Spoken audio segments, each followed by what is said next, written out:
Alright, you guys, so I'm here in a different setting because I'm actually at an Airbnb just doing a little New Year's getaway with my family, and I'm in the treehouse part so I can get a little peace and quiet. So looks a little bit different, but I wanted to just kind of reflect with you guys and talk about everything. So as I was looking through the videos that I've put out and kind of reflecting on my year, I've thought, oh my gosh, so much has happened, and it really put into perspective of how much work that I put into making this business and how much you guys have helped me and supported me. And I'm really, really thankful for everyone who's believed in my product, my, Craftybase Academy. It's just been such an amazing experience. But in February, going all the way back to February of 2020 is when I launched my online course, and it was very scary.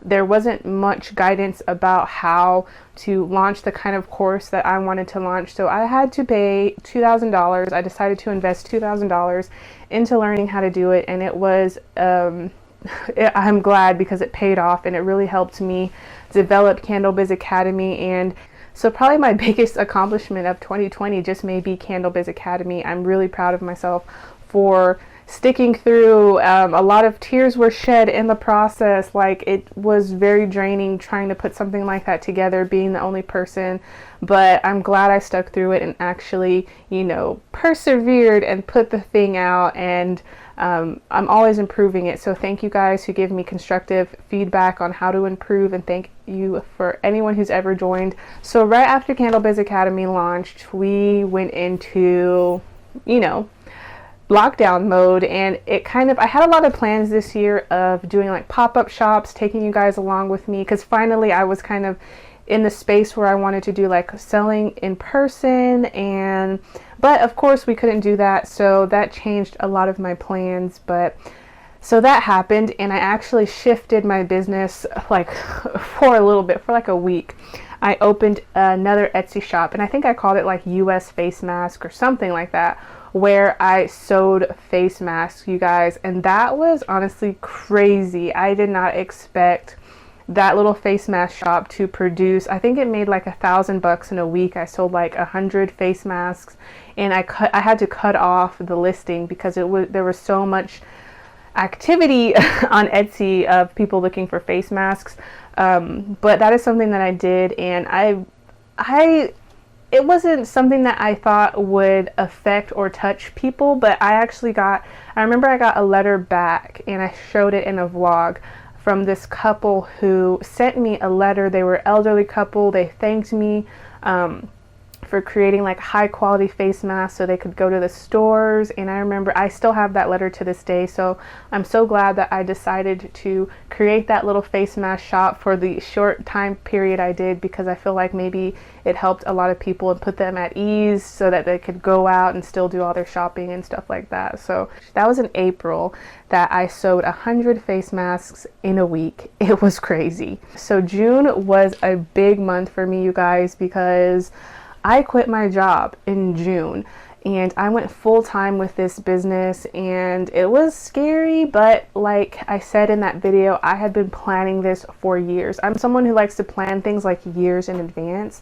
So I had been planning savings, and I had been planning I paid off the cars. So I had this whole thing planned out way before I even quit my job. But in June was when I finally made the decision to quit and to go full time with my business. And I think it was a great decision because I was able to scale and do some things I would not have been able to do like if I still had that part-time job.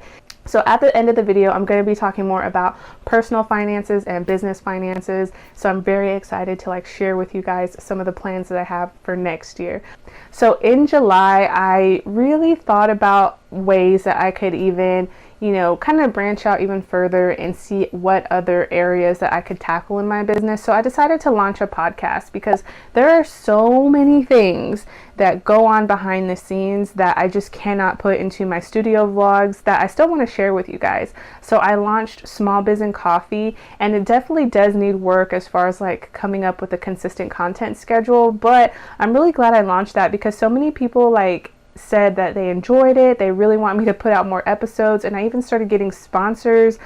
Candle Science sponsored me for I think 5 or so episodes, and I was really shocked because it was just such a new podcast. So I do still see a lot of potential in 2021 for that podcast. So hopefully I can get more consistent and see what I can do with Small Biz and Coffee. I had my first guest on. I really enjoyed that. So I never thought of myself as like hosting a podcast, because I'm kind of not good with like carrying conversation. At least I don't think I am. But when it comes to business and small business, I love talking about it. And I think like anybody can come up to me and start talking, and then I get a little bit more comfortable when we talk about those subjects. So Small Biz and Coffee is really cool, relaxed, laid back. I just can't wait to see what else I can do with that little podcast. Okay, so another thing I did in July was I started like thinking big picture, and I decided to hire some virtual assistants, and this was a great learning experience. It didn't work out, but I think it was a really great learning experience and stepping stone to get into like hiring people, because I was in this whole new world of my business, and now I was telling other people what, you know, they should be doing. I was trying to manage, and it is a challenge. There is a lot to learn, and there's still a lot I need to learn as far as like having employees and stuff like that. So even though the virtual assistants I hired didn't work out for my business, I think it was still a great stepping stone. I'm really glad I went and took that leap and decided to kind of try it out, because I learned so many new things. I learned about new programs that I needed to have so that I could have employees, and all these different like back end things that make everything work. So that was kind of like my stepping stone into hiring someone. And you guys saw in my last video, I finally hired a full-time employee. So I cannot wait to show you guys what we have in store, and I'm really excited about that. Okay, so let's talk about August. This was another big milestone for me in 2020. This is when I got my studio space, you guys, and I'm still in love with my studio space. It's such a great place to just like get things done, to get in focus, and I finally moved out of my house. It was getting cramped, and I decided to go ahead and take the leap, and I found some really great prices. Y'all know I live in Texas, and the prices out here are so low for like, you know, housing and leasing, you know, buildings and stuff, unless you live in like downtown Dallas, but everything else is pretty reasonable. So my studio space is like $530 a month, and with the money that I get from YouTube, I was like, I can definitely, you know, swing that. And so it's just been amazing having a studio space, and it's one of the other ways that I can like hire someone and have them come into an actual place of work. So it's really exciting, and I love having that little space. And maybe in the future we can get a bigger space, a storefront, who knows? I don't know, we'll see. So I would say October and November have been the hardest months for me as far as like mental health and growing my business. So in October I decided that I was going to launch the, oh my gosh, what is it called? The witching hour box. And it was this idea I've had in my head since the beginning of the year. And I was like, what if we did like this whole new experience of fragrance? And it's not only just fragrance, but there's also like an experience. Like when someone opens the box, they can have this visual of the fragrances or something like that. So I've really been getting into like cinematography, like filming, video, of course, with YouTube. This has really piqued my interest. So I decided to use October as kind of like my excuse. I'm like, it's Halloween. I have an excuse to do something extra. So I decided to do that extra thing on Halloween, and it really like took a toll on me because I had to sew this whole outfit from scratch, and it turned out amazing, but it was hard. So I sewed that whole costume. I filmed this video, and I, you know, was in the video, filmed it, edited it, and I think it turned out great. I'm really proud of the final product. Everyone who tuned in really seemed to like it. So that's something I would love to do in the future and experiment more with cinematography. So cinematic videos are something like, after that video, I like fell in love with it gave me a whole new appreciation of movies. Like when you see like different color grades in movies, I started paying more attention to like how shots were put together, the slow motion, how transitions are put together. I really like it. So after that, I kind of made a promise to myself that I would learn more about videos and cinematic videos so that I could up my YouTube game, because not only do I want to give you guys better content, but I also feel like it'll expand my brand more, because I feel like other brands like to see that you put more effort into the videos, that you're going to give them a nice video. So when I started doing that, brands did start reaching out to me more when I started, making a story out of my videos, putting a whole story together about, it doesn't have to be something dramatic story, but like, the studio vlogs and stuff like that. Just having more a cinematic kind of vlog is my goal, and I'm definitely still learning. There's so much to learn, so I've been really interested in that. So October was really nice for learning that, but it was the start of my mental breakdown, you guys. So when November hit, my business really started to pick up with the candles. I started getting a little bit more active on TikTok, and once like a couple of my TikToks blew up, so it really put more attention on my business. More people were ordering from TikTok and also from my, my store, and I have all these other stores, Amazon, Walmart. So I am still the only person working in this business with the help of my husband at this point, and my mental health went downhill. I think my physical health went downhill also. So I gained like 12 pounds, you guys, between that.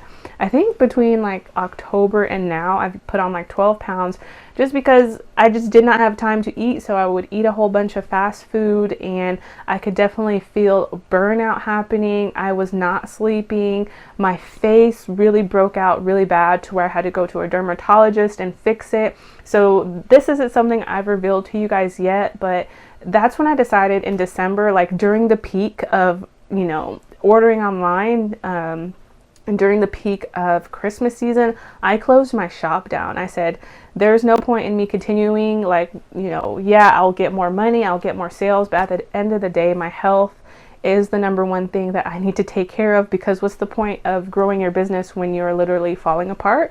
So I took December off, kind of. I was still working, but it was really light. And it was more so a lot of admin work, working on things that, kind of needed some attention. So tianacoats.com is something I've always wanted to develop, and I just haven't had time. I was actually looking into hiring some web designers, and I think they were charging about $4,000 to put a website together from scratch, which I think is a reasonable price to have a team put together a website, put together several different pages from scratch. So that was one option I was looking into, but then I did see some like templates that I liked, and I was like, these templates are fine. I can work with this. So I bought a template for $150, and I've kind of been working on that through my break. So it's almost launched. tianacoats.com is almost launched, and what this is going to be like a hub pretty much for candle makers, but like small businesses in general, but more so candle makers can come here, and I have a list of tools that I use like in candle making in the office, and programs that I use, and I also have like resources, like reading resources, and I plan on putting together more blog posts to help people. And I have been working with a copywriter because there's one thing that I'm really bad at is copywriting, so putting together like blog posts or marketing emails, and she did a really great job with some, the sample project we did together. So hopefully I can put more of that content together in 2021, but tianacoats.com is almost launched. I really love the website. It's so cute. But if you go there right now, it looks pretty crappy. It's just like this one page. You can see it's like half done, and then I gave up, and it's just like this crappy website. I also did some other things financially, so I'm looking into just expanding the financial side of the business, I guess. So my business credit is something that I've been working on. So I applied for a DUNS number, and just to give you some personal or like some reference on my finances, I guess. So my personal finance journey actually started when I was like 23. I read the Total Money Makeover book by Dave Ramsey. And that book changed my life, because before that book, I was spending money like really just, it didn't even make sense. Anytime I would have money in the bank account, I would just spend it. So I decided to pick up this book. I found Dave Ramsey on YouTube actually, and then after I saw a few of his videos, I picked up the book, and it really transformed my life. So I paid off my car early. I told myself I was never getting another car note, so any cars that I've had, I just pay cash. So like my current car is like a 2008, SUV. I paid cash for it, so no car notes. And I opened up a Roth IRA account, so that's been, you know, compounding interest, and I rolled over from my 401k from my other job. I rolled it over, well, I am in the process of doing that, into my Roth IRA. My son has a 529 account, so that's another compound interest, like kind of account for your kids when they, you know, go to college. They can have this, you know, safety net, so they don't have to have student loans and go into debt as soon as they turn 18. So he can go to college, or he can use it to do whatever. So you don't necessarily have to go to college with it, but that's what most people use it for. And I decided to, one candle maker friend told me about business credit. So I looked into it, and I got my DUNS number, which is pretty much like a FICO score, but it's just for your business. It's separate from your personal, you know, credit score. I switched my personal bank account over to the Navy Federal bank account because my brother is in the Navy, or he was in the Navy, and he, you know, was able to get me a Navy Federal bank account. So that's really going to be beneficial for my business. So hopefully I get approved to get like the business bank with them. So, and then I decided to kind of get some net 30 accounts. So uline.com and quill.com are some places where you can buy things on credit, like net 30, and then pay it back later on, and it actually builds your business credit. So because when you get business cards, like business credit cards, which I just got my first business, like actual business credit card the other day too, with Capital One Spark, this is how you can increase your credit limit and get that kind of cash flow for your business. So if this was something that I had been thinking about at the beginning of the year, I could have been building business credit, and then in September, before I had my mental breakdown, I could have like hired somebody full time, and then, you know, got the candle sales up, and I wouldn't have had to close my shop in December. So that's something to think about. Business credit can be beneficial if you have a plan of action. So it's not something that you just buy MacBooks for your whole team, but you really have to have like a plan of how you're going to grow your income and pay the money back, because you do have to, of course, you know, pay off all of your credit cards and things like that. So you can get cash advances on your business credit card, and it doesn't affect you the same as it would a personal credit card. So that's why a lot of people like to build their business credit too. So that's kind of how my 2020 went. A lot of stuff happened, a lot of growth, and thankful for you guys to join the ride, and I can't wait to see what else happens next year. But at the same time, personally, I worked myself to death, and now I've learned my lesson, so hopefully I can work on getting myself back in good health. I've been on a better diet. I've already lost a few pounds, so that's good. But yeah, I guess I'm gonna end the video here, and Happy New Year, you guys, and until next time, bye y'all.